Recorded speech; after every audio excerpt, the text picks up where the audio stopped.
late 70s is when I started my exposure to Middle East happened. I think it was 79, if I'm not mistaken.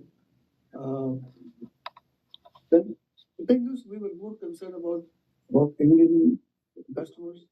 Then I forwarded into some tourist business as well.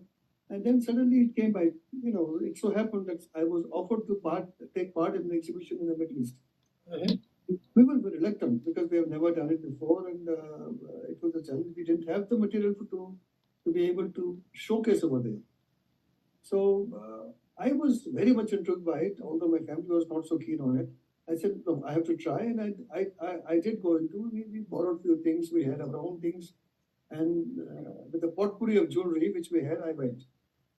My first exhibition was in Kuwait, and it was an eye opener.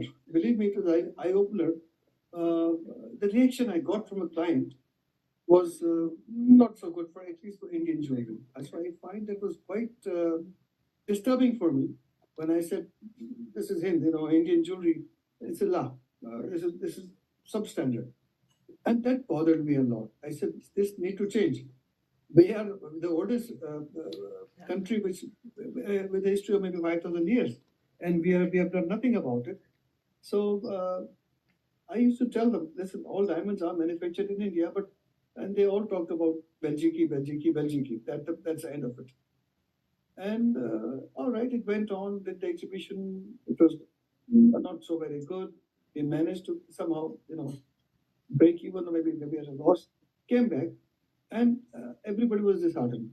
But I was very, very much keen that I need to continue for two reasons. One, I found the market lucrative. Second, that it hurt me when they said Indian jewelry is bad, or they were not happy with it.